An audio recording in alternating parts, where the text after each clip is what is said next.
Hi, it's Fias Tarot. Hello, Aries Placements. This is your reading about the person on your mind. Okay, so this is napaka-short lang na reading. So, papasadaan lang natin kung ano bang meron, anong kailangan mong malaman about your person. Pero again, syempre, before tayo mag-start, kung hindi ka pa nakapag-subscribe, please do subscribe and hit the notification bell para lagi po tayo maging updated sa mga mangyayari pa lang. And again, kung may tanong po pagdating sa private reading, just message me sa akin pong FB page for more info. Ganun rin pagdating po sa ating mga charms and sa ating mga items. Okay? So, yes. Ito yung cord cut, yung pantanggal po ng blockages. So, iyan. Ito yung ating 2-in-1 Love and Money Bracelet na napakagaling pagdating po sa connection in general. Okay? Ang ganding din dito pagdating po sa pamemera. No? So, kung lalaki ka, gusto mo nito, pwede mo siyang ilagay sa red pouch. Okay, ito naman sa white po, white pouch, no? So, pwede sa bahay to, pwede sa business, lagay nyo sa kaha kung kayo yung nagbi-business. Ganun rin po pagdating dito sa ating charm na ito. Okay, so ganyan. Mas maganda pinagsasama to. Okay, sa kaha or sa saan ba? Sa bahay kung sakali, yan. Pero kung sinusuot kasi to nung iba. So, wala namang problem, no? So, may citrine stone po ito, So, legit citrine stone para sa kaperahan. Money magnet po kasi ang citrine. Okay? And syempre, yung ating grantor necklace. So, si grantor, dito kayo pwede mag-wish. Dito kayo pwede mag-manifest. No? Aside doon, sa dalawang yon, ibibigyan ka pa ng at least twice per week na mga surprises ni grantor. And yes, yung ating mga evil eye protection, you're all available. Okay, yung ating necklace. So, ganyan yung necklace natin. Yung ring natin is ganito. Adjustable yung ring, by the way. And yes, meron din tayo nung pang-cleanse. Okay, kapag nabasa, kapag nahawakan, yung inyong mga charm, basta anything na mali na nagawa sa inyong mga charm. So, yes, diyan na pasok ang ating cleansing kit. Okay, and yung ating dalawa na bago. So, unahin natin itong healing oil. Yung healing oil natin is 30 ml na napakagaling po pagdating sa mga masasakit sa katawan. Okay, and sa mga hirap matulog. Okay, so ito rin ang ginamit ko para malesen yung ubo. Oo, so yes, medyo wala-wala na siya. Mabuti naman. Kasi, naku, ang hirap pag may ubo, tapos nagsasalta ka palagi. Oh my God, I can't. And, kaunti-kaunti, meron pa, pero hindi tulad nung dati. No, so ito naman yung ating connection. Attracting spray, good for love, good for money. Yes, itong ating this is 50 ml po, by the way. So, ang ganda, ang bango. So, again, spray natin para makita nyo na talaga naman na ginagamit ko rin. Syempre, no. This is hypoallergenic po, by the way. Okay, so, yan po. No, again, kung may mga tanong, mag-message na lang po, no. So, para maikli na lang itong ating tawag dyan, opening spiel. O, diba? So, Aries, the person on your mind, who is this? So, tingnan natin ano bang situation ninyo ng person. Anong situation ninyo ni person mo? Anong kailangan mong malaman? Aries placements. So, the person on your mind lang ang ating titingnan. The person on Aries mind. Ano bang situation nyo nito? Okay, the Knight of Swords. Okay. So, anong meron dyan sa Knight of Swords na yan? Okay, the Sun. Oh. So, ang nakuha ko ditong energy is open communication. Okay, fast communication.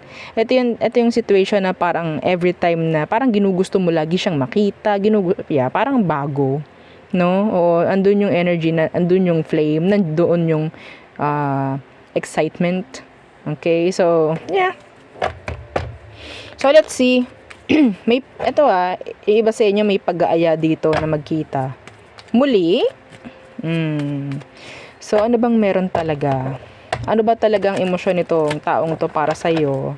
Anong emosyon niya para sa'yo?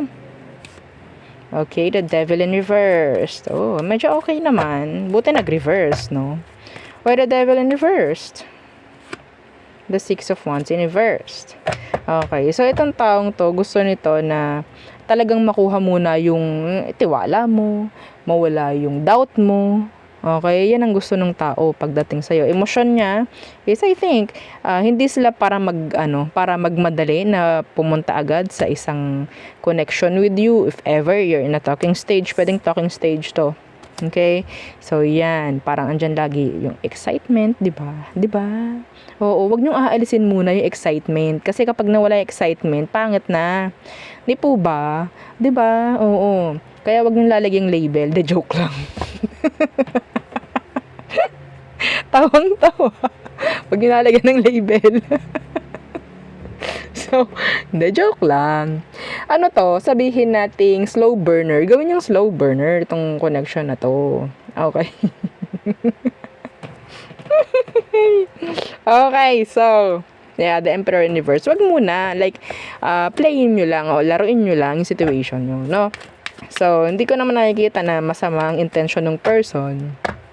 Yeah. So, let's see what is their next action. This January, ha? Ngayon, January lang po ito. Okay, mga Aries. So, let's see anong next action towards you. The Ten of Wands in reverse. Why the Ten of Wands in reverse? Okay, the Three of Swords. Trust them. Okay? Hindi ka mangangamba. Iaalis lahat ng taong yan. Yung pwede mong pag-isipan kung ano man. Wala kang mararamdaman na ganun. Ang ganda. Yes. Itatapon ng taong to lahat ng pwede mong maramdaman. So, may peace. May peace of mind na pwede kang makuha dito, Aries. Ha? Okay? So, ito, sabihin natin na parang green flag yung person na to. Okay? Green flag. Ang madalas na nakukuha ninyo is red. So, pwedeng magkaroon kayo ng doubt dito sa taong to kasi nasanay kayo sa red. Naku, baka kung anong gawin nitong taong to, parang hindi ako sanay sa mga ganito eh. Baka mamaya meron siyang gawing hindi maganda. Yan. Okay, yan ang nakakuha kong energy. Hindi kasi niya paiisipin, hindi ka niya paghihintayin. Ayan o. Wala ito. Ibababa niya yan lahat, idadrop niya yan lahat para lang hindi ka makaramdam nito. Gets? So, green flag to, Aries. Kailan ka ba nakahanap ng green flag? Diba? Naghahanap ako para sa'yo. Wala. Ngayon lang. Oo. Na. So, tingnan natin anong outcome nyo ngayong January. This is nice though. This is nice. I'm happy. So, anong potential outcome nyo this January nitong taong ite? Okay. The Four of Swords in reversed. So, open communication. There's this back and forth communication. Okay, the Wheel of Fortune. Yeah, diba? I told you. And the Ten of Cups. See? See? Kahit hindi ka marunong bumasa, makikita mo na masaya to.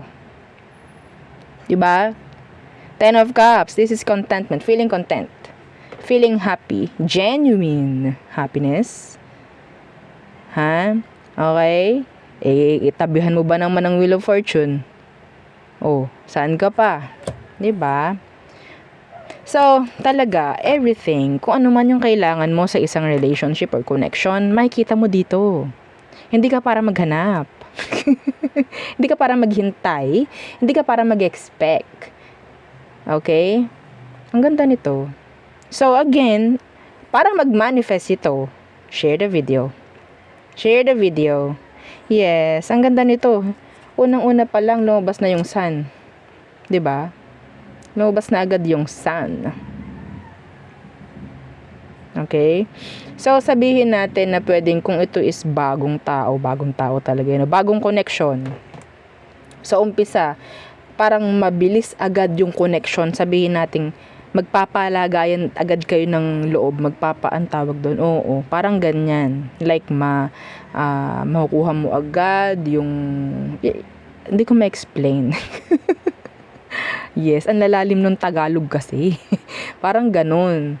No? So, papalagayan na ng loob. Oo, yan. Okay? So, there. This is nice.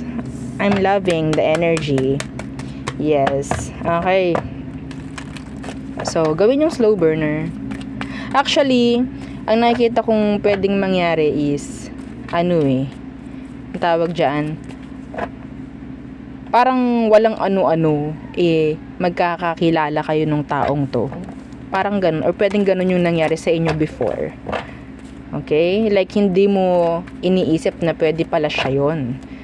Yes. Happy lang kayo nung tao.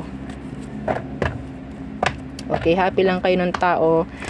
Open siya, transparent siya. Wala siyang tinatago. Yeah, being the sun. That's transparency, that's clarity. Wala kang parang isipin kung ano kasi kita mo lahat, 'di ba? Okay, so all signs are true Pisces for you. Aries placements. Let's see.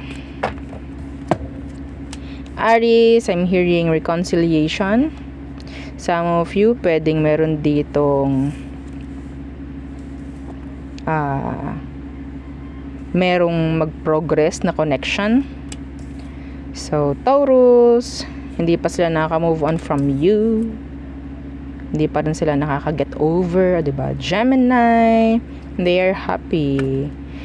Cancer, they're waiting for you, still invested. Leo, some of you pwedeng Leo yun. Kasi may nakita tayong sun, no? Anyway, so Leo, pwedeng a new connection with the Leo. Some of you, there's this a new beginning. There's this new beginning with the Leo. Okay? Or another chance. Virgo, a reconnection. Some of you are reconnection or yeah, so may naririnig na naman akong pusa sa bubong. Okay. Libra, they're mirroring you. Yeah, they're mirroring you. Mirroring. Opo, ginagaya kayo kung ano man ang meron. Parang ganyan. Pero some of them, they're sad.